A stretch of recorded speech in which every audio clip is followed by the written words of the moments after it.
If Big Ben has a kryptonite, it is clearly Tom Brady and those New England Patriots. With the loss, Big Ben drops to 0-2 versus New England in the playoffs and 0-4 against Tom Brady and New England, including the regular season. So Roethlisberger was 8-2 in his last 10 playoff games, including 2 titles. Since then, he's 5-5, and Sunday was his first conference championship game loss since 2004.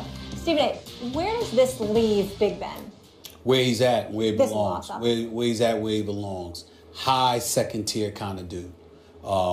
When I think first tier, I think Tom Brady. I think Aaron Rodgers. To a lesser degree, I think Drew Brees. Because even though the New Orleans Saints don't necessarily make playoffs, this dude puts up numbers. And clearly their defense has been horrific. And Sean Payton has to do a better job of fielding a defense for Drew Brees. Because every week that man walks into a stadium and you're depending on their offense to produce. And more often than not, they show up. When I think about elite quarterbacks, that's what I think about. I think about Big Ben Roethlisberger. I know that he's a 2-time Super Bowl champion. I get that. Nothing but profound respect for him. But on many occasions, whether it's due to injuries, whether it's due to ill-advised passes, whether it's due to Todd Haley calling somebody else's number other than him, there just seems to be something that occurs that reminds us that Ben Roethlisberger is that dude for the Steelers, but he ain't that dude.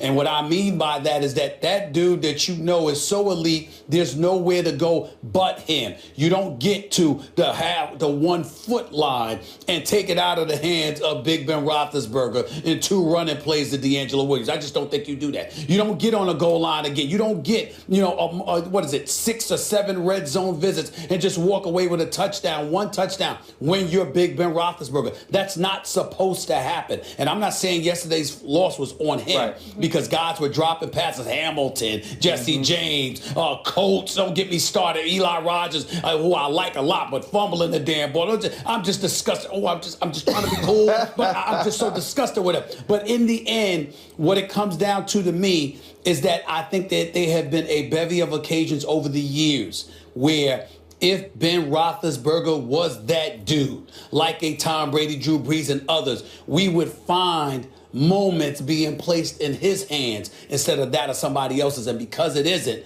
it leaves me questioning. 1 touchdown over 2 playoff games, by the way, and a lot of trips to the red zone, right? Yeah. This leaves us questioning where in his career Ben Roethlisberger is. I don't think he was very good at all, actually, yesterday. I don't think he was very sharp and didn't look super sharp the game before either. When I say Tom Brady's going to fall off a cliff, and everyone takes that as an insult. In fact, the greatest quarterbacks of all time who can play late into their careers, like Peyton Manning, Brett Favre, Tom Brady, cruise at an incredibly high altitude, and then all of a sudden, boom, it's like they get old overnight. I'm not sure that Ben Roethlisberger will be in that category. It's not just a given that because you're a great quarterback, you can play until you're 40 years old. Once you hit your mid-30s, a lot of these guys who aren't Peyton Manning or Tom Brady or Brett Favre really start to decline. And so maybe that's Ben Roethlisberger. We have to wonder that now. And in terms of his position, I consider him still first tier. The first tier was Tom Brady, and until recently, because Peyton got old and then retired, Peyton Manning, and Drew Brees, and Aaron Rodgers, obviously. And Roethlisberger, I think, was the guy who filled out that tier. Yeah. And now the question is, with guys ascending, Andrew Luck, in spite of the problem of the teams, Cam Newton, who's already won an MVP, Russell Wilson, who somehow remains underrated, Matt Ryan, who could win the MVP this year. These guys are ascending because they're entering their physical primes. And now the question is, those mid-30 quarterbacks, are they descending? That's what we're left with Ben Roethlisberger. Is he descending or not? Is he still first tier or not? And we'll find out next year. Well, I think I agree with both of you guys in that Ben has to win his Super Bowl. And don't get me wrong, without Ben Roethlisberger, I've said it a lot of times, I probably don't have this job. Because being a Super Bowl champion is what kind of helped me get here. And if he and Santonio Holmes don't bring us back, then we're one of the greatest defenses of all time that lost the Super Bowl single-handedly by letting people score touchdowns. And so I have a different affection for him. I have a different level of respect. But when you look at those 2 Super Bowl wins and you look at those two teams, that wasn't a Ben Roethlisberger-led team. Not by production on the field and also not by leadership in the locker room.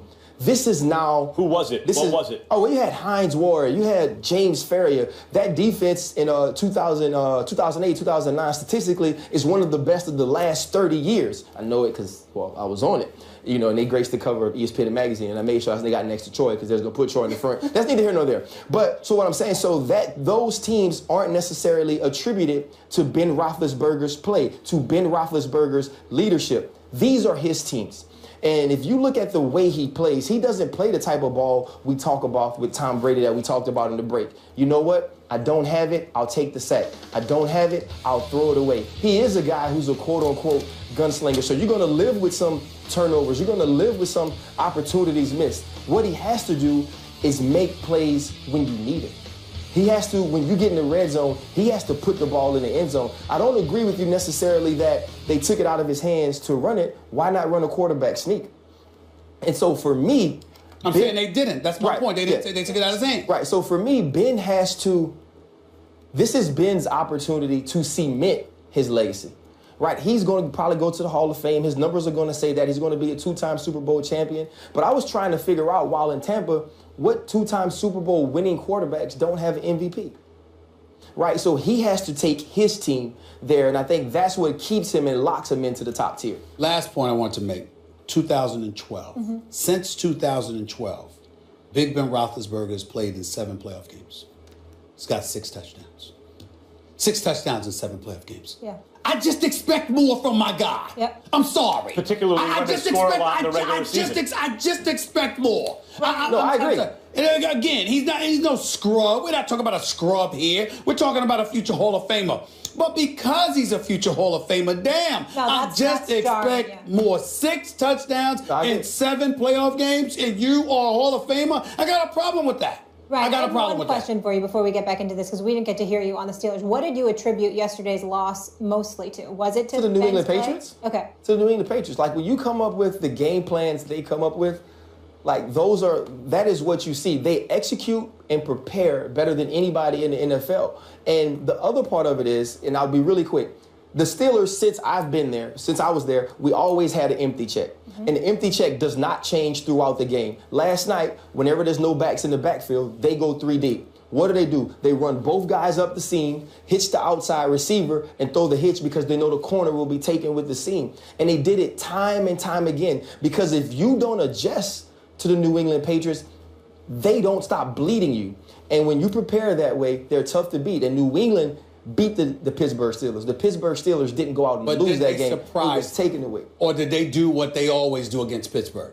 I'm thinking about all of these games that Tom Brady has played against Mike Thomas' team. Not one interception. Well, this is what I'm going to tell you. This is what I'm telling you. When we played there, we were some of the best they had playing defense. And he did it every single time we played him. I brought it up earlier in the show, but one of the things that stands out to me about that game was the kick returner. Pittsburgh got it to like the 30 or the 31 one time.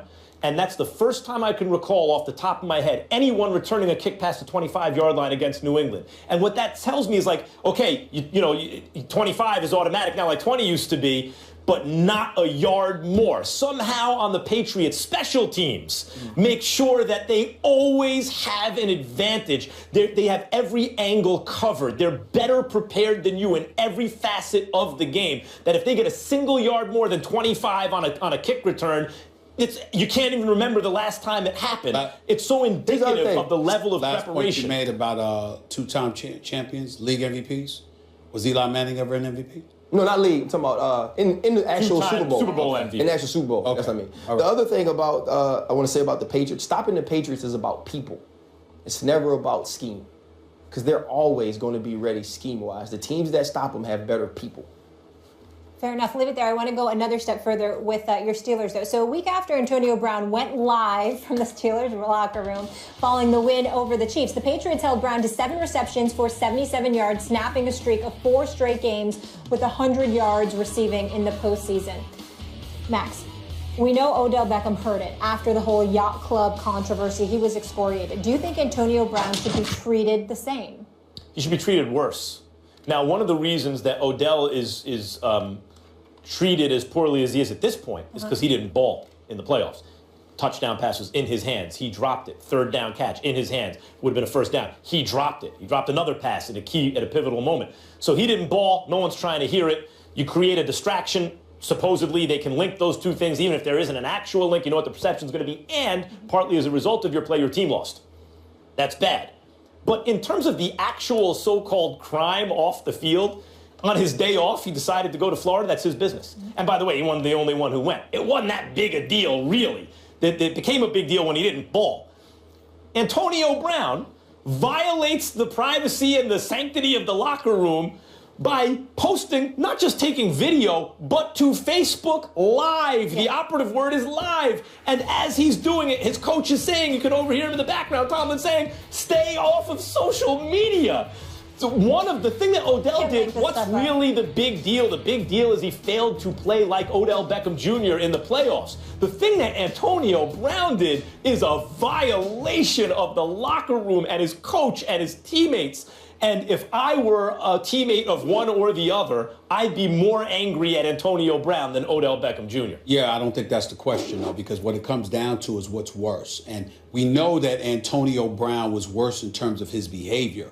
But in terms of the impact, that had nothing to do with what transpired against the Steelers yesterday. He was targeted 9 times. He caught 7 catches for 77 yards. A New England defense, championship tried and tested, coached by who you consider to be the greatest coach ever and what have you. With Tom Brady on the opposite on the opposite side of the ball, ready to capitalize off for every little mistake that was made by Eli Rogers, by Coates, by Hamilton, by Jesse James, by Todd Haley, by Keith Butler. All of these things had nothing to do with Antonio Brown, who required double coverage most of the game and was on relative lock and key because of it. In the case of Odell Beckham Jr., he didn't show up. He dropped passes. See, that's the difference. I didn't see Antonio Brown dropping passes. I saw him attracting attention. I saw them keying on him. I saw the great Bill Belichick isolating against him and saying, we're going to make these other secondary supplementary parts beat us. And they couldn't do it. But certainly Antonio Brown did his job considering the circumstances. It wasn't good what he did with the Facebook Live. It was very bad. But he showed up yesterday and did his job to the best of his ability. Odell Beckham Jr., who I love, did not show up in that game against the Green Bay Packers. He dropped passes. He legitimately cost the New York Giants 10 points early. In his first playoff game. And in his first playoff game. That is the difference, which is why, to me, Odell is worse, not Antonio Brown. So I know I'm probably not going to get off the subject here. So Terry Collins wrote an article. The title is NFL's Antonio Brown apparently has a big 6-figure Facebook deal. It's about $484,000, about 4 Facebook Live posts per month. Right. So this what I hear. So this goes back to my point last week. That wasn't about disrespecting the coach. That wasn't about I don't care what Coach Tomlin says. It was about I love Antonio Brown. Antonio Brown is building a brand.